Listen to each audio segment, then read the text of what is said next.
창세기에서 마지막 부분입니다. 야곱의 스토리죠. 야곱의 스토리 부분인데 야곱의 스토리는 주로 이제 뒤에 야곱이 잘 나오긴 하지만 실상 내용은 요셉의 이야기가 많이 나와서 요셉의 스토리를 알고 있지만 실상 야곱의 스토리다. 이렇게 이해하시면 되겠어요. 창세기 37장부터 시작하죠. 창세기 37장에서부터 마지막 50장까지의 마지막 이야기를 다루고 있어요. 근데 실상 이제 이게 왜 야곱의 스토리고 요셉의 스토리가 아니냐 하는 게 이제 실상 야곱이 나오고 야곱의 자녀들의 얘기가 나오죠. 야곱의 자녀들의 이야기를 통해서 야곱의 족보를 얘기를 하고 있는 건데 크게 두 명의 자녀를 얘기합니다. 그 유명한 요셉과 또 한 명이 누구예요? 또 한 명이 유다입니다. 유다. 요셉과 유다의 스토리가 있는 거죠. 유다가 이제 38장에 유다의 스토리가 있는 거고 그리고 요셉의 스토리는 37장 그리고 38장 유다 39장부터 쭉 이제 50장까지 다 요셉의 스토리가 있는 거죠. 자, 여기서 이제 유다의 중요한 역할도 있어요. 유다는 실상 요셉하고 다르게 좀 죄를 많이 범하게 된 상태로 들어가게 되는 거잖아요. 자, 아무튼 다 넘어가고 자, 순서대로 해보죠. 37장에서는 이제 꿈을 꿈꾸는 자가 오는도다. 꿈꾸는 자. 요셉의 이야기죠. 자, 요셉이 근데 야곱이 이때 요셉을 노년에 얻은 아들이므로 사랑했다고 되어 있는데 야곱이 특별히 요셉을 사랑해요. 그래서 요셉한테 뭘 입혀줘요? 채색 옷을 입혀요. 채색 옷을 입히는데 이 채색 옷이 뭐라 그랬죠? 예, 장자들이 입는 옷이었죠. 장자들. 장자들의 옷. 왜 장자예요? 왜 장자로 했어요? 요셉은 누구의 아들? 예, 사랑했던 라헬. 라헬의 첫 번째 아들이니까 요셉을 장자로 여긴 겁니다. 요셉을 장자로 여겼고 또 야곱이 이것을 너무 티나게 했어. 또 이게 채색 옷 입히고 하니까 다른 형들이 볼 때 기분이 안 좋았을 거 아니에요. 그러니까 이 야곱의 집이 이제 편해. 어떻게 보면 야곱은 그냥 뭐 좀 고지식하게 내가 라헬과 결혼했지 내가 이제 레아랑 결혼했냐. 레아는 뭐 1+1으로 준 거고 내 진짜 사랑하는 아내는 라헬이야. 그리고 라헬이 난 첫 번째 아들이 요셉이니까 요셉이 장자야. 11번째 아들이어도. 그러니까 형들이 당연히 기분 나쁠 수밖에 없죠. 막 분위기 안 좋아요. 그러니까 형들이 다 요셉을 미워하고 있는데 요셉이 또 거기서 꿈을 꿔요. 꿈을 꿨더니 꿈이 어떤 내용이에요? 꿈이 어떤 내용이에요? 뭐 형들의 볕단이 자기한테 절하고 또 별들 또 아버지 어머니까지 자기한테 절하는 꿈을 두 번 겹쳐 꾸니까 그 꿈 꾸고 나서 이제 말을 안 하면 좋은데 안 그래도 형이 자기를 별로 안 좋아하는데 그런 말들을 형들의 볕단이 다 나한테 절합디다. 또 뭐 아버지까지 뭐 다 저한테 절합디다. 나 대단한 사람들이란가 봐요. 막 이렇게 얘기하니까 뭐 기분 좋을 리가 없죠. 그것 때문에 얘는 이제 안 되겠다. 얘는 이제 끝내야겠다. 얘는 이제 안 되겠어. 제거하자. 막 이렇게 형들이 마음을 먹어버린 거죠. 근데 꿈을 꿔서 꿈을 얘기했는데 실상 꿈꾼 게 자기 자유로 된 게 아니잖아요. 그러니까 하나님이 주신 거잖아요. 하나님께서 꿈을 꾸도록 하나님께서 꿈을 주신 것이고 또 꿈을 말했다는 이 히브리어 단어가 꿈을 말할 수밖에 없었다. 막 이런 형태의 표현이에요. 그러니까 이제 요셉이 저는 처음에 이제 이걸 히브리 단어를 몰랐을 때는 요셉이 입이 방정이다. 뭐 감동받고 막 자꾸 말하고 이런 사람들이 다 그런 사람들이야. 막 이렇게 생각했더니 그게 아니고 이 요셉이 꿈을 꾸고 하나님께로부터 꿈을 받았고 그 꿈을 말하지 않을 수 없는 어떤 뜨거운 열정과 불 같은 게 마음에 있었던 거예요. 그러니까 말할 수밖에 없었다 하는 게 이제 실상 히브리어 표현입니다. 그러니까 실상 이 요셉이 형들한테 미움받고 죽임당할 뻔하다가 애굽에 팔려가게 된 이 사건의 모든 동기와 원인이 하나님께 있어요. 하나님께서 그렇게 하신 거예요. 하나님께서. 사람들은 모르죠.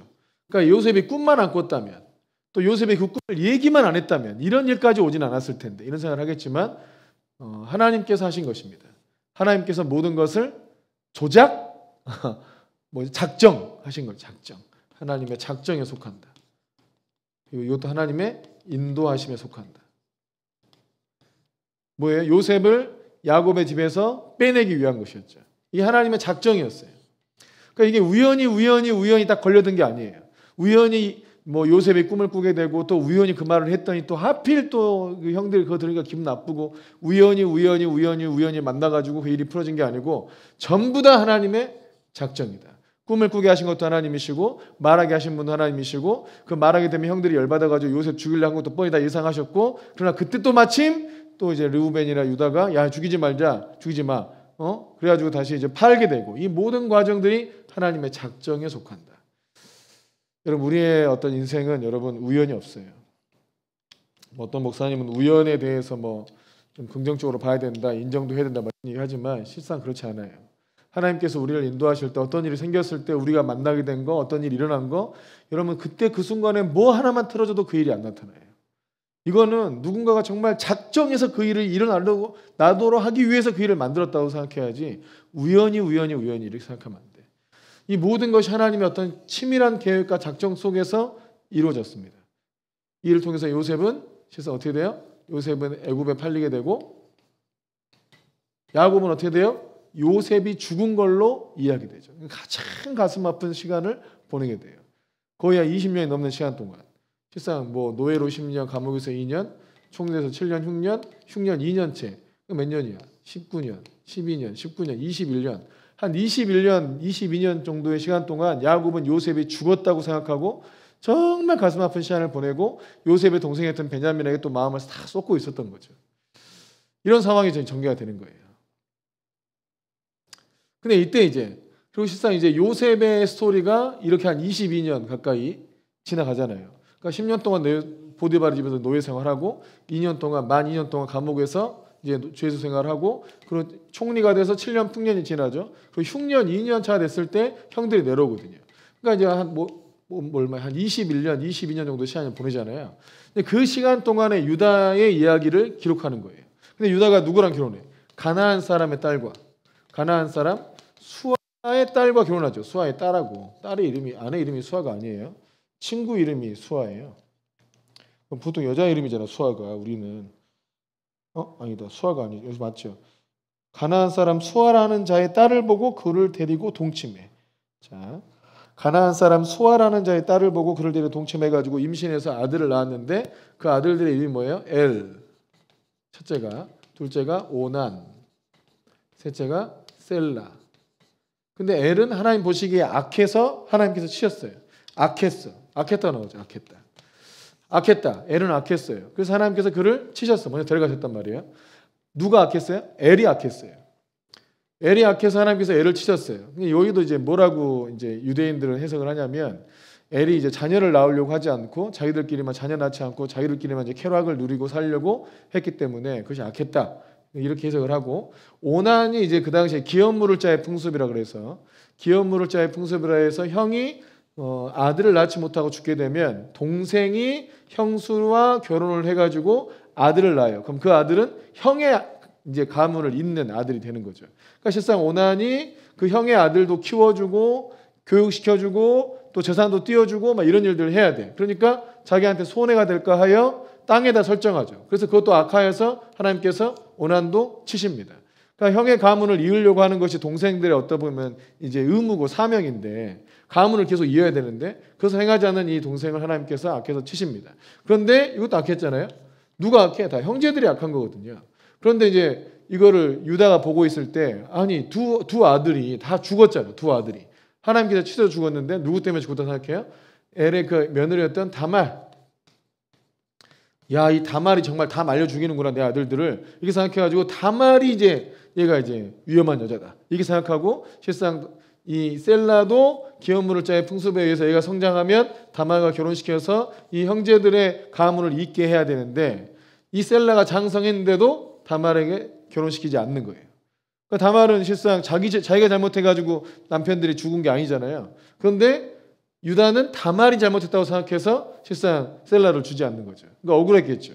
그래서 도저히 어떻게 할 길이 없어. 살 길도 없고 다말은 사명을 이룰 길도 없어. 그래서 다말이 실상 도덕적으로 좋지 않은 방법을 택합니다. 그게 뭐냐면 그때 또 마침 유다의 아내도 죽어서 유다가 어떤 성적 필요나 이런 것들이 힘들었을 때 그때 유다가 지나가는 길에서 자기가 창녀로 변장을 하고 유다하고 동침을 하는 거죠. 근데 그때 그 증거물을 주로 하는 거예요. 도장, 지팡이, 또 끈 이런 거 달라 해가지고 자기가 임신하고 이 아이의 아빠가 누구다? 이거 가진 사람이다 하고 증거를 삼으려고 했던 거예요. 그러니까 유다가 좀 이렇게 민망하니까 빨리 가서 이거를 처리하려고 했더니 거기에는 원래 기생이 없습니다. 거기에는 창녀가 없어요. 그래? 소문날까봐 무서우니까 빨리 다 정리해버려라 했더니 이제 3개월이 지나서 며느리 다말이 임신했다는 소식이 들립니다. 3개월 지나니까. 그러니까 유다가 3개월 지났으니까 그때 그 일을 다 잊어버렸을 수도 있잖아요. 그냥 다 덮었으니까. 근데 자기 며느리가 이걸 임신했다는 거야.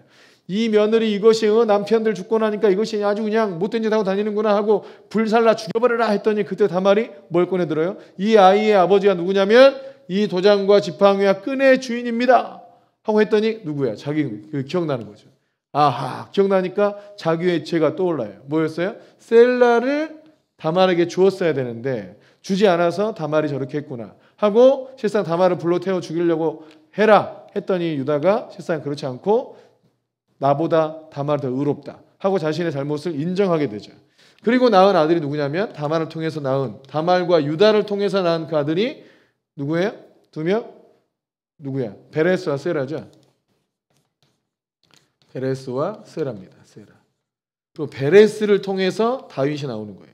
세라를 통해서는 아간이 나와요. 아간. 아간이 누구였어요? 아간 누구예요? 아간. 여리고성 여호수아 시대 때 여리고성을 함락시켰는데 실상 그 어떤 것도 탈취물 가지지 말아 했는데 아간이 그 여리고성을 함락했을 때 그 탈취물을 갖게 돼서 실상 여호와 이스라엘을 괴롭게 하는 자가 되죠. 그러니까 이렇게 진행된 거죠. 이 사건이 얼마나 지났겠어요. 결혼하고 아들들 낳고 또 다시 일 낳고 이러니까 이것도 한 20년 정도가 지난 거예요. 그러니까 이 사건 여기 요셉이 한 20여 년 지나는 그 기간 동안 유다의 스토리가 또 진행된 거예요. 38장 한 장에만 나오니까 그냥 단편적인 줄 알지만 실상은 요셉이 이런 과정을 거치고 있을 때 유다는 이런 과정을 거치고 있었다는 것을 보여준 거라 이거죠. 그러니까 요셉이 뭐 보디바지에서 10년, 또 감옥에서 2년, 또 뭐 풍년, 총리에서 7년, 막 이런 생활들을 보내고 있을 때 그때 유다의 가정에서는 막 이런 정말 가나안 땅에 결혼해가지고 아들 죽고 또 아들 죽고 또 며느리 또 줄라 했더니 또 안 줘가지고 자기랑 동침해가 또 이게 며느리가 자기의 아이를 갖게 되고 막 이런 뭔가 이제 막 콩가루 집안이 막 박살나고 있는 거예요. 여기서 막 이러고 있는데 요셉은 이렇게 과정을 거쳤다는 거죠. 이게 39장 얘기고 40장 얘기고 41장 얘기 총리가 되는 거죠. 42장에서 이제 흉년이 오는 거예요. 39장에서 요셉은 어떻게 돼요? 39장에서 보디발의 집에서 보디발의 가정총무로 보디발의 모든 자기 아내 빼고는 전부 다 자기가 관리하게 되는데 그 아내가 아주 그냥 못해 먹었어. 요셉 보고 막 젊고 예쁘고 이러니까 아주 동치미 삼자 이러다가 요셉이 자기를 거룩하게 지키기 위해서 도망치죠. 도망치다가 그 여자가 옷을 잡아가지고 어디 가냐 해주면 자기 주인이 오니까 당신이 데려온 그 히브리 종이 나를 이렇게 겁탈하려고 했다. 그래 이 옷을 봐라 해가지고 이제 보디발이 이제 화나가지고 이제 요셉을 감옥에 가두게 되죠. 근데 뭐 이런 얘기를 보고 실상 성경에는 안 나와 있지만 보디발이 정말 요셉이 자기 아내를 겁탈하려고 했다고 생각을 했겠느냐? 오히려 자기 아내가 요셉을 겁탈하려고 했다고 당연히 생각하지 않았겠느냐? 왜냐하면 그 당시에 그 여인들의 생활이 그러니까 뻔히 그랬을 것이다. 그래서 죽이지 않고 그 종이 잡아온 히브리 종이 그렇게 했다면 당연히 사형감인데 죽이지 않고 자기 집에 있는 감옥에 넣어서 또 거기서 이제 정치인들의 수용소에서 일하게 한 것은 요셉을 믿었던 게 아니냐 뭐 이런 형태의 해석도 있습니다. 근데 성경에서 그걸 지지하지 않기 때문에 그냥 그랬을 수도 있다 이렇게 생각하고 넘어가는 게 좋아요. 39장에서는 실상 아무튼 요셉이 그런 어려움을 당했죠. 그러니까 여기서 나온 게 이제 코람데오죠. 코람데오. 하나님 앞에서 그냥 하나님 보이지 않지만 늘 하나님 앞에서 사는 것처럼 자신을 거룩하게 지켰다는 거예요. 근데 실상 감옥에 갇혔어요. 억울한 일을 당했어요. 나 자기는 이렇게 여기 들어올 만한 일을 하지 않았는데 억울한 일을 당했어. 여기가 정치인 수용소예요. 정치인이 들어와. 술관원장도 들어오고 빵관원장도 들어와. 이 술관원장과 빵관원장이 아주 높은 사람들이에요. 총리, 뭐 자의정, 영의정 뭐 이런 사람들이에요. 그러니까 술 먹을 때 술을 먼저 맛보고 빵 먹을 때 음식 할 때 왕의 빵을 먼저 맛보는 사람들인데 이 사람들이 왕을 죽이려고 하면 금방 죽이겠죠. 술에다가 독타면 되니까. 그러니까 완전히 믿을 만한 사람만 옆에 두는 굉장히 이렇게 중요한 자리이면서 그리고 정치적인 이제 어떤 의견들을 나누는 자리이기 때문에 상당히 고위직입니다. 그래서 꿈을 꿨는데 술관원장도 꿈을 꾸고 빵관원장도 꿈을 꿨다. 꿈을 해몽해 보니까 요셉이 자기가 꿈을 해몽해 보니까 빵관원장은 실상 이제 죽게 되고 술관원장은 복직하게 되는 꿈을 꾼 거예요. 그래서 술관원장한테 나 여기 들어올 죄를 짓지 않았으니까 나를 기억해 달라 했더니 어떻게 돼요? 하나님의 은혜로 완전 싹 잊어버리죠. 만 2년 동안 잊어버려. 만 2년 동안. 요셉은 거기서 계속 감옥에서 2년 동안 술관원장이 나를 불러주기를 기다리고 있었지만 그때는 오지 않았어요. 2년이 지납니다. 2년이 지나고 나니까 하나님께서 놀라운 역사를 일으키셨는데 애굽 왕이 꿈을 꿔. 바로가 꿈을 꿔요. 꿈을 꿨더니 이 꿈이 두 번이나 겹쳐 꾸고 이래가지고 뭔가 의미심장한 꿈이야. 아주 의미심장한 꿈이에요. 꿈의 내용이 어땠어요? 꿈의 내용이 애고방 바로가 꿈을 꿨는데 두 가지 꿈을 겹쳐 꾸는 거예요. 살찌고 아주 아름다운 암소가 7마리가 있었고, 그러니까 야 좋다 이랬는데 또 뒤에도 좀 보니까 가늘고 아주 파리한 또 암소가 7마리가 있어. 근데 그게 나중에는 이 암소, 이 뒤에 가늘고 파란 이 흉한 이 암소가 앞에 있는 살찐 암소들을 싹 먹어버린 거예요.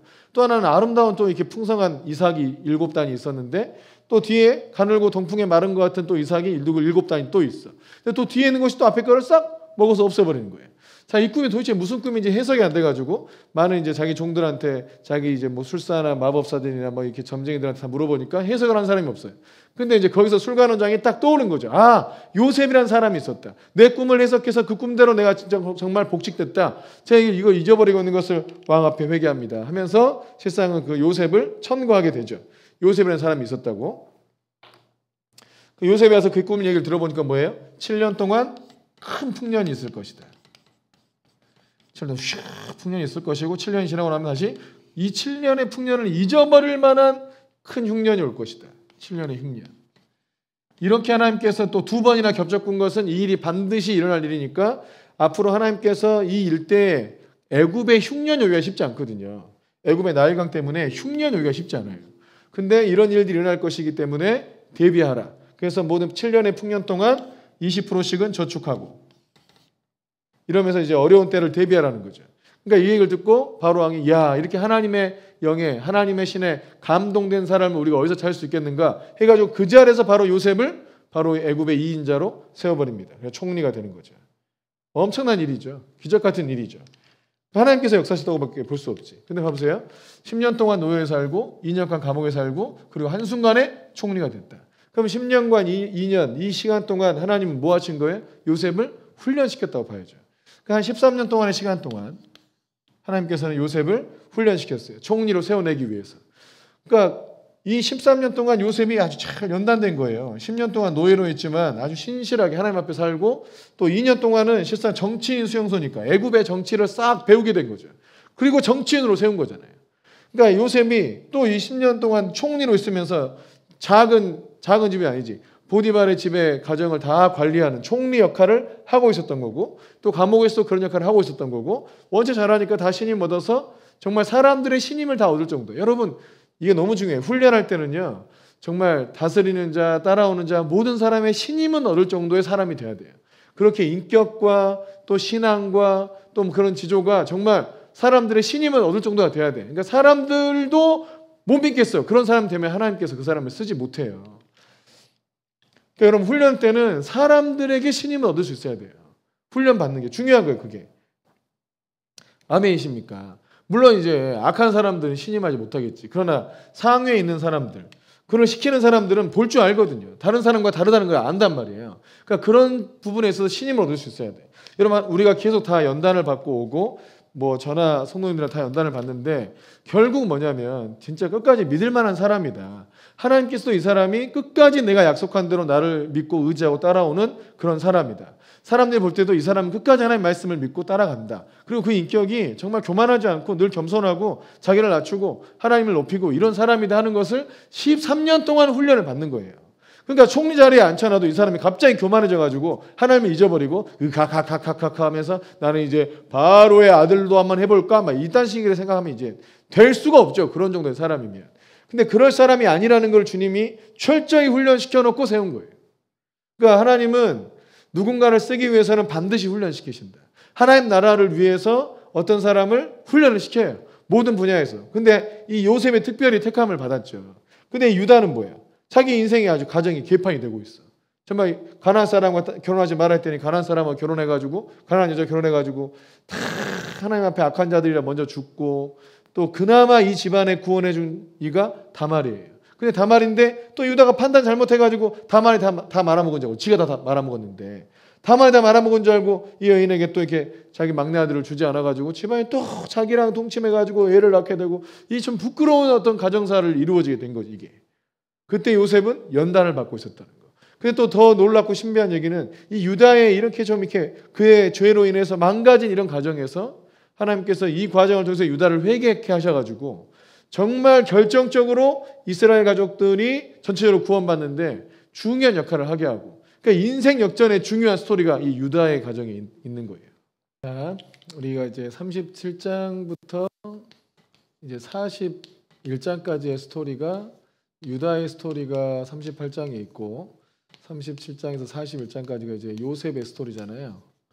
요셉이 보디발의 집에서 이제 한 10년 정도 노예살이하고 또 2년 동안 감옥에서 또 살이하고 13년이 지난 뒤에, 그리고 이제 바로 앞에서 그 꿈을 해몽하면서 이제 총리가 되죠. 총리가 되고 7년 동안 풍년이 오고, 그리고 2년 흉년이 2년째 다다랐을 때였어요. 이때까지가 이제 41장 이야기고, 그러니까 이 유다의 이야기 그리고 요셉의 이야기 이렇게 이제 되어 있는 겁니다. 그래서 이제 가다가 이제 42장에 이르러서 사이좋게 만나요.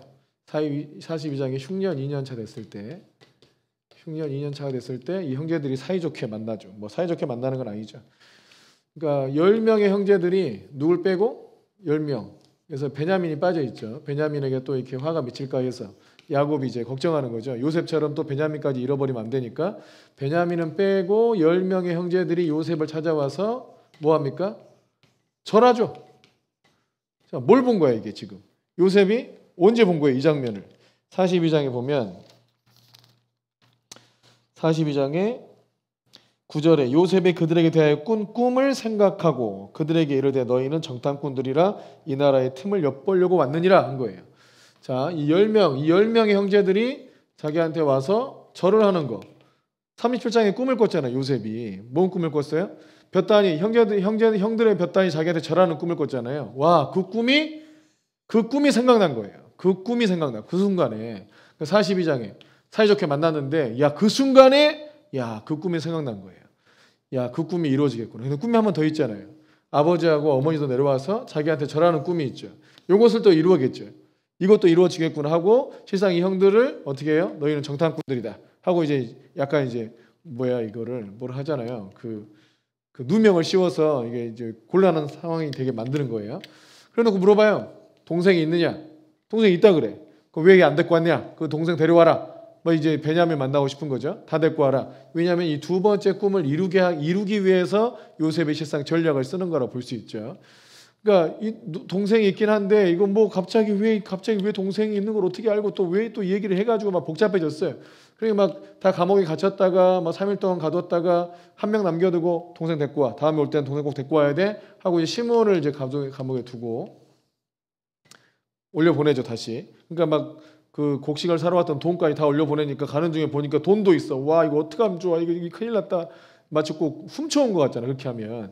그냥 야곱한테 다시 올라가 보니까 야곱도 깜짝 놀래. 왜 또 시몬을 놓고 왔으며 왜 또 베냐민이 있다는 얘기를 해가지고 나를 이렇게 곤란하게 만드냐. 내 이 마지막까지 다 빼앗으려고 하냐. 막 화가 난 거예요. 그러니까 이제 루벤도 이제 장자라서 좀 이렇게 자기 나름대로 역할을 하는데 자기 두 아들 내가 반드시 베냐민 데리고 갔다가 살려고 올 테니까 못 살리면 내 두 아들이라도 가지라고 막 이런 식으로 얘기해가지고 막 죽이라고 막 이렇게 해가지고 뭘 죽여 또 죽이기를 말이 안 되는 얘기를 한 거고. 43장에 돼서 이제 진짜 또 배고파지니까 또 이제 양식이 떨어지니까 또 좀 가서 구해와봐라 야곱이 얘기하니까 그때 이제 유다가 얘기를 하는 거죠. 이미 동생을 안 데려오면은 우리를 이제 죽일 것이다. 그러니까 반드시 베냐민 데리고 가야 된다. 그러니까 아버지는 안 된다. 아버지 내가 베냐민을 위해서 제 생명이라도 내가 담보로 할 테니까 베냐민을 데리고 가야 됩니다. 하고 이제 베냐민을 데리고 내려오죠. 그러니까 요셉이 이제 드디어 베냐민을 만나요. 그러니까 베냐민은 좀 특별히 좀 대우해주고 막 챙겨주고 막 하는데 다시 이제 올려 보내려고 할 때 중요한 44장에 은잔을 점칠 때 쓰는 도구인데 이 은잔을 베냐민의 이제 그 곡식 자루에 넣는 거죠. 그리고 이제 막 그냥 안심하고 잘 가고 있는데 뒤에서 예굽의 군사들이 막 따라와가지고 어디 우리 총리님의 은잔을 훔친 자가 있느냐? 무슨 소리야? 뭘 훔쳐요 우리가? 했더니 베냐민 자루를 찾아보니까 베냐민 자루에서 은잔이 나온 거예요. 으아 끝장났다. 이러면 어떻게 하면 좋아? 우리 이거 한 게 아닌데 누가 왜 은잔을 넣었단 말인가? 하면서 막 괴로워하고 있는데 전부 다 요셉이 이제 계획을 한 거죠. 막 이러고 있는데 이때 중요한 어떻게 인생 역전이 일어났는가? 이 베냐민이 이제 죽으려고 할 때 베냐민이 딱 걸려가지고 은잔이 베냐민의 그 쌀자루에서 나왔으니까 곡자에 나왔으니까 베냐민이 이제 잡히고 베냐민이 죽는 거잖아요. 그러니까 요셉은 베냐민만 빼내려고 해서 어떻게 보면. 근데 형제들 입장에서 보면 베냐민이 죽게 생긴 거예요. 근데 여기서 이제 누가 어떻게 해요? 여기서 유다가 아버지하고 약속한 게 있잖아요. 아버지하고. 자기 생명을 담보로 베냐민을 반드시 데려오겠다고 아버지가 약속했잖아요. 이걸 얘기하는 거예요. 내가 내 생명을 담보로 이 동생을 데려가려고 했다. 우리 아버지가 지금 그 위에 형도 있었는데 형이 죽었다고 해가지고 막 20년 가까이를 괴롭게 살았는데 베냐민까지 죽으면 우리 아버지도 돌아가실 판이니까 제발 베냐민은 놔주고 나를 담보로 잡아가라. 나를 잡아가세요. 막 이렇게 이제 하니까 실상 요셉이 이 장면에 놀란 거죠. 원래 요셉이 야곱의 집에 아버지 집에 있을 때 어땠어요? 요셉만 막 죽이려 했잖아요. 요셉을 팔아넘기고. 근데 어느새 요셉의 직속 동생이었던 베냐민을 위해서 자기 자신을 내어주고 있는 유다의 모습을 본 거예요. 그러니까 가족이 변한 거예요. 가족이 달라진 거예요. 또 이미 실상 42장에 왔을 때도 이들 다 감옥에 가두니까 뭐라 그래요? 신문 막 가두고 있고 막 이러니까 야, 우리가 동생을 죽인 동생의 그 고통과 안타까움을 우리가 돌아보지 않은 죄값을 우리가 받는구나 하면서 막 회개를 막 하고 있었어.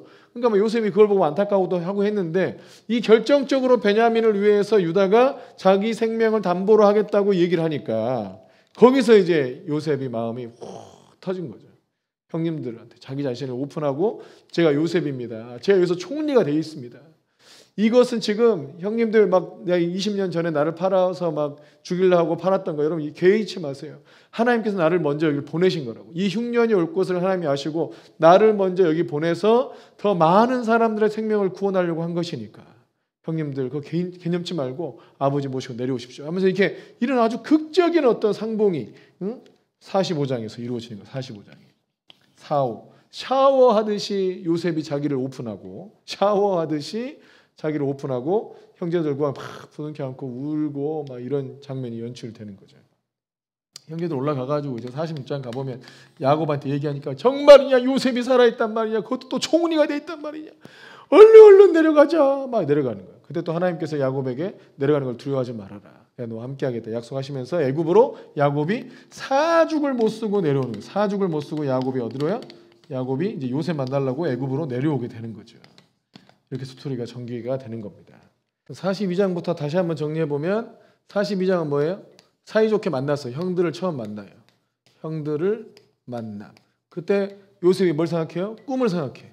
그리고 형들한테 너 정탐꾼이지? 신문만 남겨두고 다시 동생 베냐민 데려와 해가지고 보내죠. 43장에 다시 베냐민 데리고 내려옵니다.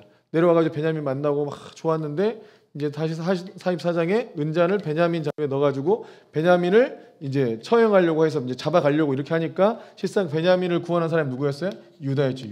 유다가 차라리 나를 잡아가라고 유다의 이 희생 정신, 유다의 이 희생, 자기 자신을 드리는 이 희생 이걸 통해서 실상 유다가 베냐민을 구원한 꼴도 되고 요셉의 마음을 감동시키기도 했고 또 전체적인 어떤 일을 풀어내는 굉장히 중요한 역할을 하게 되잖아요. 여기서 그러면 실상 유다는 그 전에 아주 그냥 가나안 사람의 딸고 수아의 딸과 결혼해가지고 집안이 아주 그냥 자녀들 사이에 풍지박산 났는데 오히려 야곱이 축복할 때는 제일 좋은 축복을 해주는 거예요. 유다를 통해서 홀이 나오고 왕이 나올 것이다. 이런 이제 예언을 해주게 되는 거예요. 축복을 해주는 거죠. 44장이 그런 내용이고 45장에서 이제 막 유다가 자기 생명을 막 담보로 베냐민 살려달라고 아버지를 생각하라고 막 이렇게 하면서 이렇게 하니까 요셉이 거기에 이제 감정이 북받쳐가지고 자기 자신을 샤워하듯이 오픈했다. 그리고 이것에 대한 해석을 하는 거예요. 그러니까 자기 자신도 몰랐어. 어떻게 보면 모를 수도 있었죠. 그냥 노예로 살다가 감옥에 살다가 총리가 되고 야 정말 하나님께서 나를 이렇게 복되게 하셨구나. 나를 성공시켜 주셨구나 생각할 수 있는데 형들이 내려온 걸 딱 보니까 그렇구나. 하나님께서 내가 그 형들한테 어려움 당하고 고난 당해서 죽지 않고 또 근데 노예로 살고 이런 어려움을 다 당했던 것은 하나님께서 우리 온 가족들과 민족을 살리시고 더 나아가서는 아브라함과의 언약을 성취하기 위하여 나에게 그런 과정을 겪게 하신 것이구나. 이건 형들이 나한테 한 게 아니고 하나님이 나를 먼저 애굽으로 보내신 것이구나 하고 깨달은 거예요. 그러니까 형들하고 원수질 수 있었는데 형들이 그렇게 한 것이 아니고 하나님께서 이 온 가족들을 구원하기 위하여 나로 하여금 고난의 시간들을 겪게 하셨다. 고난만 있었던 게 아니고 이 과정들을 겪게 하신 거지. 고난이 아니라 실상은 연단이죠. 총리가 돼야 되니까. 집안에서 아버지 품속에서 있고 형들을 고자질이나 하던 이 아들이 무언 나라를 다스리겠어요. 근데 그 고난의 시간 같지만 훈련과 연단의 시간을 통하여서 요셉을 총리감으로 만들고 그리고 전체를 구원하시기 위해서 인도하신 것이다. 그러니까 요셉이 자기 인생을 딱 돌아보니까 하나님께서 이렇게 하신 것이다. 하면 자기 인생이 다 해석이 된 거예요. 그 순간에 45장에서. 하나님께서 이 많은 백성들을 구원하시기 위해서 더 큰 구원을 위하여 이렇게 하신 것이니까 형들이 나를 죽이려고 하고 팔았다는 것으로 인해서 개념치 말라. 신경 쓰지 말라. 근데 형들이 이 하나님의 전체적인 구원의 역사를 요셉은 완전히 깨달았지만 자기들은 깨달이 잘 모르잖아요. 진짜 요셉이 그렇게 생각할까? 막 이거 불안하잖아요. 우리 죽이려고 하는 거 아니까 막 불안해. 그러니까 요셉이 그렇게 말하고 깨달은 대로 다 그를 품고 전부 하나님 관점으로 다 품었는데도 형들은 여전히 불안한 거예요. 이럴 수 있는 거죠. 자기들은 하나님의 어떤 그런 관점들을 깨닫지 못했기 때문에 여전히 그렇게 됐던 것입니다. 깨달았다 하더라도 요셉이 정말 그렇게 받아들이고 자기들의 잘못을 용서하고 없던 걸로 해주고 다 하나님의 뜻 안에서 이루어졌다라고 받아들여 줄 거라고 믿지 못한 거지. 안타까운 거죠. 나중에 뭐 어떻게 잘 받아들였겠지만 이렇게 됐습니다. 자, 그리고 이제 나머지 부분 창세기 47장과 47장, 48장, 49장, 50장. 47장은 이제 간단하게 이제 야곱이 내려와서 바로를 만나죠. 그리고 이스라엘 백성들은 고센이란 땅에 목축업을 할 수 있는 좋은 땅에 이제 고센이란 땅에서 실상 이제 머물게 되는데 이 고센 땅에서 한 400년 정도를 머물면서 70명이 내려갔다가 거의 뭐 이제 장정들 전쟁에 나갈 수 있는 20세 이상의 남자들만 60만 명이 넘는 그러니까 실상 이거 60만에도 곱하기 1인 가구 곱하기 4 해가지고 240만이다 뭐 이런 거거든요. 이 4인 가구는 지금 오늘날 대한민국 1인 가구 기준이지 실상 옛날 고대 사회에 어떻게 4명만 곱하겠습니까? 훨씬 더 많은 수라고 예상을 해야 돼요. 훨씬 더 많은 거죠. 훨씬. 그러니까 70명이 내려가서 실상 400년 동안 엄청나게 안정적인 환경 하에서 자녀들을 크게 번성이 되는 거예요. 물론 나중에 요셉을 알지 못하는 왕이 와가지고 왕조가 일어나서 이스라엘 백성들을 노예로 삼고 괴롭게 했지만 그래도 출애굽기 1장에 보면 그들이 계속해서 생육하고 번성했다고 나오죠. 계속 번성했어요. 그러니까 고센 땅에서 실상 민족 하나의 그냥 부족 수준의 이 야곱의 이들이 실상 완전히 하나의 민족 수준, 민족과 나라 수준의 인구로 확대가 되는 겁니다. 고센 땅에서. 우리에게도 이런 고센 땅이 오게 될 줄로 믿습니다. 이런 고센 땅, 그러니까 뭔가 작고 연단받고 막 계속 이동하고 있는 이런 시대에서 갑자기 하나님께서 약속을 이루시기 위해서 한 400년 만에 그냥 조그마한 부족을 한 나라 수준으로. 근데 그 나라가 어느 정도예요? 애굽의 원주민보다 훨씬 많은 인구로 400년 동안 갑자기 키워버린 거예요. 이럴 수가 없어요. 어떻게 이럴 수가 있어요? 한 민족이 갑자기 수가 늘려면 그냥 오랜 기간 동안의 평화의 시대가 와야 되잖아요. 근데 진짜 이 고센에서 그 평화의 시대를 맞이한 거죠. 그 안전하게 그냥 애들을 엄청나게 나면서 하나의 나라에 하나님께서 말씀하신 그 정말 바닷가의 모래알을 셀 수 없을 정도로 그 많은 수를 하나님께서 허락하신 것입니다. 그리고 이제 야곱이 이제 죽을 때가 되니까 이제 자녀들을 축복을 하는데 48장과 49장이 그 축복하는 얘기예요. 근데 48장에서는 누굴 축복하냐? 요셉의 두 아들을 축복해요. 요셉의 두 아들이 누구예요? 므낫세 첫째가 그리고 에브라임이거든요. 근데 므낫세는 잊는다는 뜻이에요. 잊어버렸다. 그러니까 요셉이 두 아들을 낳으면서 첫째 아들을 낳고 하나님께서 나의 고난을 잊어버리게 하셨다. 고통을. 그리고 에브라임이 창성케 하다는데 애굽에서 나를 창성케 하셨구나. 그러니까 아들의 이름에 요셉의 마음이 치유되는 것을 볼 수가 있죠. 므낫세를 통해서 이제는 그 고난을 잊게 되고 에브라임 통해서는 하나님께서 나를 애굽에서 창성케 하셨구나. 이렇게 표현한 건데 야곱이 여기서 독특한 것을 이렇게 제안을 하죠. 야곱이 요셉을 축복한 게 아니고 두 아들을 축복을 해요. 요셉의 두 아들을 축복하는데 어떻게 축복을 했냐? 이 두 아들이 다 이제는 나의 손자가 아니라 내 아들들이 될 것이다. 이렇게 한 거죠. 자, 왜 이걸 했느냐? 왜 이걸 했을까? 참 신기하지. 49장 보면 이제 나머지 다른 형제들을 축복하죠. 야곱에 이제 축복을 한단 말이에요. 근데 여기서 요셉 48장에서 요셉의 두 아들을 축복해요. 이게 뭐냐면 이게 장자권이에요. 장자권. 장자권은 뭐냐면 더블 포션. 더블 포션. 갑절의 은혜를 받는 갑절. 그러니까 다른 형제보다 2배를 갚는다는 개념인데 야곱이 나라가 되잖아요. 이스라엘은 나라가 되고 각 지파 12지파가 되는 건데 한 형제가 한 지파를 감당하는 건데 요셉에게는 2지파를 준 거예요. 그러니까 야곱의 아들이 요셉인데 이들을 아들 삼아버려요. 그래서 므낫세도 내 아들이고 에브라임도 내 아들이어서 루벤과 시므온처럼 내 아들이 될 것이고 그들도 하나의 지파씩을 구성하게 될 것이다. 이렇게 해버린 거죠. 그러면 실상 13지파가 되잖아요. 12아들이니까. 12아들인데 그중에 요셉이 들어있는데 요셉의 두 아들 므낫세하고 에브라임을 넣어버리니까 실상은 13지파가 되잖아요. 이게 너무 재밌지 않아요? 이게 약속된 일인지 어쩐지 몰라도 이게 13지파, 12지파가 아니라 13지파가 되는데 이 중에서 나중에 출애굽할 때 레위지파가 빠지게 돼요. 레위지파가 왜 빠졌냐? 실상은 이제 출애굽할 때 그 장자는 이제 하나님의 것이다. 이렇게 돼 있었던 거거든요. 그러니까 모든 가족들의 장자는 다 하나님의 것이었어요. 근데 이들이 이제 그 시내산 도착해가지고 이제 황소 이제 금송아지 우상을 제단을 만들고 모세가 내려왔을 때 이 금송아지 우상의 제단에 참여했던 사람들을 다 죽여라 했을 때 나왔던 지파가 레위 지파예요. 물론 모세도 레위 지파니까 모세의 지파가 나온 것이기도 한데 실상 또 아론도 레위 지파잖아요. 아론이 또 이렇게 주동해서 한 일이기도 하잖아요. 근데 이 레위 지파가 이 우상 숭배를 철저하게 처단하면서 이들이 하나님 편에 서게 된 거예요. 그래서 실상 이 레위 지파를 하나님의 전과 하나님의 성막을 섬기는 지파로 따로 구분을 합니다. 따로 구분하고 또 모든 지파의 장자가 이제는 장자가 하나님의 것이 아니고 장자의 값으로 레위가 따로 구분되는 거예요. 그러니까 레위 지파는 모든 지파의 대속적 개념을 갖고 있어. 이렇게 되나? 그러니까 장자가 실상 온 가족들 중에 이 하나님께서 출애굽할 때 너희를 멸하지 않고 너희를 구원했으니까 너희의 가족의 대표인이 장자는 내 것이다 하면 실상 온 가족의 대속적 개념으로 장자가 하나님의 것이 된 거거든요. 근데 이제는 장자가 된 일을 누가 해요? 레위 지파가 한 거예요. 그 사건을 통해 금송아지 사건에 이제 가담했던 자들을 처단하는 사건을 통해서 레위 지파가 하나님 편에 서면서 각 지파의 장자 역할을 레위가 하게 된 겁니다. 그래서 레위 지파는 12지파에서 빠지게 되는 거예요.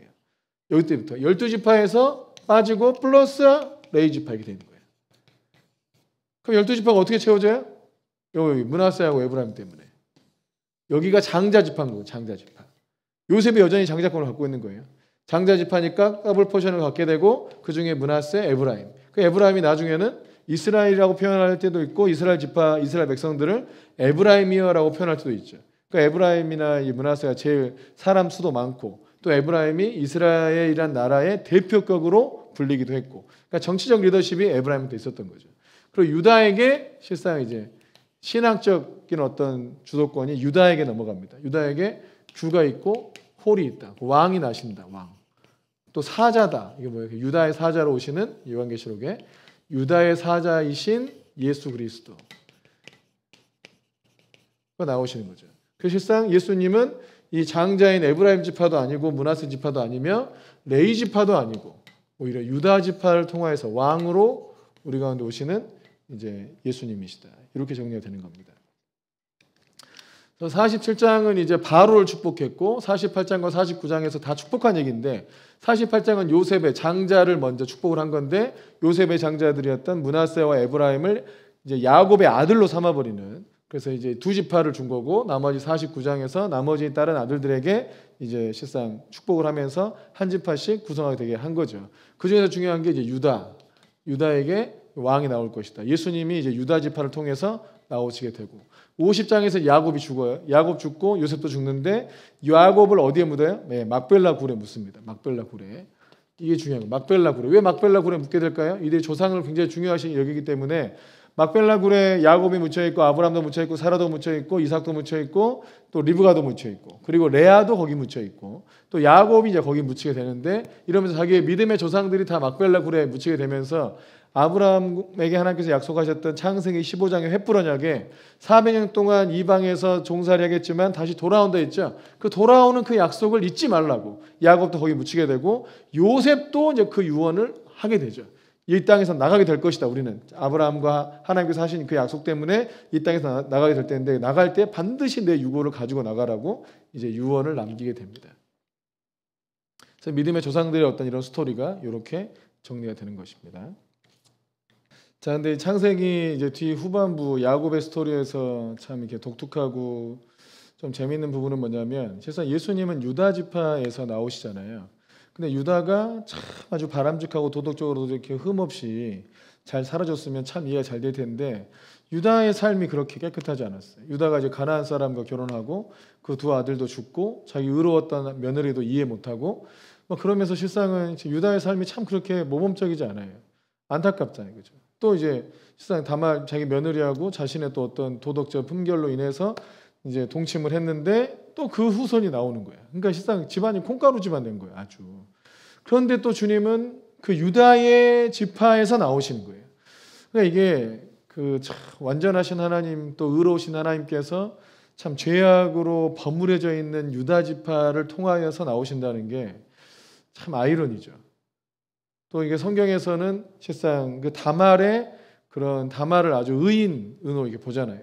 그러니까 유다는 하나님의 어떤 약속과 비전을 이루어내는데 실상 실패한 사람인데 다말을 통해서 그 가정이 구원을 받는 거 어떻게 보면. 그러니까 다말은 자기가 정말 생명을 걸고 그 일을 한 거잖아요. 다말이 생명을 걸고 실상 그 이 집안의 영적인 대를 이어야 된다 하는 그런 마음으로 생명을 걸고 헌신한 것이고, 그래서 하나님께서 다말의 의로움을 유다를 통해서 인정하게 하셨고, 그 다말이 낳은 베레스를 통하여서 다윗이 오고 또 그 뒤로 예수님도 오시게 되는 이런 구조를 만든 거예요. 그럼 이제 또 보면 그래도 어떻게 유다가 그런 은혜를 누릴 수 있는가? 근데 이제 나중에 보면 실상 하나님 나라가 진전되는, 그러니까 베냐민을 위해서 희생하면서 야곱이 애굽에 내려오게 되는 그런 중요한 어떤 하나님 나라의 진전을 위한 그 단계에서 유다가 딱 생명을 걸고 희생을 했다는 거죠. 그러는 것들이 이제 실상 어떻게 보면 저주받을 운명에서 정말 축복의 운명으로, 복된 운명으로 하나님 편에 서게 되는 그런 역사가 있는 거예요. 이게 참 오묘합니다. 레위 지파도 사실상 야곱에게는 실상 시므온과 레위가 세겜 땅에서 정말 살인마였잖아요. 살인마. 집단 살인을 다 해가지고 굉장히 야곱을 곤란하게 만들었는데 실상 축복도 안 하고 실상 저주에 가까웠거든요. 근데 또 레위 지파가 또 시내산에서 금송아지 우상 숭배했던 이들을 처단하면서 정말 인정에 매이지 않고 하나님 편에 서서 이스라엘 백성을 구원한 거예요. 그 우상 숭배를 처단하지 않았으면 하나님께서 이스라엘 백성을 전부 다 멸하실 판이었거든요. 근데 레위 지파가 하나님 편에 서서 인정에 매이지 않고 그 우상 숭배에 가담했던 자들을 다 죽이면서 실상 레위 지파가 또 아주 저주에서 축복으로 옮겨지는, 하나님 편에 서게 돼서 헌신함으로 축복으로 옮겨지는 그런 은혜가 있게 된 거죠. 그러니까 우리의 인생은 운명론적으로 뭔가 끝나는 게 아니에요. 우리의 인생이 하나님 앞에서 정말 하나님 편에 서게 되는 어떤 중요한 헌신, 생명과 헌신을 했을 때 자기뿐만 아니라 정말 온 그 후손들이 복을 받게 되는 일들을 알 수가 있어요. 참 오묘합니다. 우리의 삶도 그렇습니다. 우리의 삶도 뭐 부모님이나 조상들이 예수님을 잘 믿지 않고 우상숭배 많이 했다고 실상 내 삶까지 무너지는 거 아니에요. 내가 여기서 하나님 편에 완전히 서서 우상숭배와 싸우고 하나님의 뜻을 이루기 위해서 내 생명을 걸고 헌신하고 정말 내 자신을 드릴 때 우리의 인생뿐만 아니라 자녀들의 인생도 축복으로 바뀔 수 있다는 것을 창세기가 말해주고 있습니다. 하나님 편에 서는 것, 그게 의입니다. 하나님 편에 서는 것이 의예요. 하나님께서 이렇게 하라, 하나님께서 옳다는 것이 옳습니다 하고 믿고 그 하나님 편에 서는 것이 의로움이다. 그 의로움이 우리를 구원한다는 것을 꼭 기억하시기를 바랍니다. 저는 일단 질문이 있어가지고 질문도 같이 해결하도록 하겠습니다. 네, 제가 어떤 질문이 있었냐면 땅이 너에게 가시덤불과 엉겅퀴를 낼 것이다. 이게 어떤 의미인가? 창세기 3장 8절에 땅이 내게 가시덤불과 엉겅퀴를 낼 것이다. 땅이 그러니까 땅에서 사는 사람이잖아요. 땅을 과수원을 하든 농사를 짓든 땅에서 이제 살아야 되는데 땅에 가시덤불과 엉겅퀴가 나면 그걸 치워야 되죠. 그러니까 농사 짓기가 어렵잖아요. 그러니까 세상이 아주 네가 살기가 어렵게 될 것이다. 네가 정말 땀을 흘려야 되고 수고해야 되고 열심히 하려고 해도 뭔가 방해하는 것들이 많아지게 된다. 그러니까 고생해서 살게 된다는 것을 의미하는 거예요. 땅이 너에게 가시덤불과 엉겅퀴를 낼 것이라는 게 네가 아주 고생스럽고 수고로운 삶을 살게 될 것이다 라는 것을 말하고 있는 거고요. 또 창세기 6장 8절에 노아는 여호와께 은혜를 입었더라. 영상 앞부분에 언급하신 일반은총, 특별은총으로 이해하면 되는 건가? 일반은총과 특별은총 분류 설명을 부탁드립니다. 이거예요. 일반은총과 특별은총이 있는데 그 노아가 이제 특별은총이 뭐냐면 일반은총이 의외로 많습니다. 공부 잘하는 것도 일반은총, 또 결혼 잘하는 것도 돈 많이 버는 것도 일반은총, 돈 버는 은사 많은 것도 일반은총, 다 일반은총에 속하는데 특별은총은 뭐냐면 하나님의 구원을 위해서 특별히 택함을 받았거나 하나님의 구원 사역을 위해서 하나님께서 온 세상을 구원해가는 이런 하나님의 계획 속에서 그 구원 사역을 위하여 특별히 이제 은혜를 입었든지, 그렇지 않으면 이제 신학적으로는 예수 그리스도를 아는 걸 얘기하는 거예요. 또 특별 은총은 이 성경의 계시를 특별 은총이라 그래요. 성경을 통해서 예수님이 누구신지 알고 예수님이 하나님의 아들이시고 그리스도이시구나. 또 예수님을 믿음으로 말미암아 구원받고. 그러니까 예수님이 누구신지 아는 거, 구원의 길을 알게 되는 거, 이거를 특별 은총이라고 부릅니다. 그러니까 특별 계시도 일반 계시, 특별 계시 이렇게 있잖아요. 일반 계시는 자연과 사람 마음과 역사를 통해서 하나님을 알지만 하나님을 더듬어 아는 것과 같죠. 근데 특별 계시는 완전히 성경을 통해서 예수님이 누구신지 구원의 길이 무엇인지를 분명하게 알려주죠. 그러니까 특별 계시는 성경의 특별 계시예요. 일반 은총은 우리가 인생을 살면서 사람이 문명을 이루고 다스리고 통치하는 그 모든 것들에 대해서 일반 문명을 이루어가는 삶이 이루어가는 데 있어서 어떤 선물들을 다 일반 은총이라 부르고, 특별 은총은 하나님의 구원 사역을 위하여 특별하게 선택을 받은 것을 얘기합니다. 그러니까 노아가 하나님의 눈에서 은혜를 발견했다, 뭐 이런 표현들, 노아가 하나님께 은혜를 입었다, 이런 것이 그 당시에 그냥 잘 살고 애 많이 낳고 이런 게 아니잖아요. 하나님의 구원을 위해서 특별히 방주를 짓는 자로, 또 그를 구원자로 주님이 택하여서 삼았잖아요. 그러니까 하나님의 구원 역사에 쓰임받는 것을 특별 은총이다, 이렇게 이해하시면 될 것 같습니다.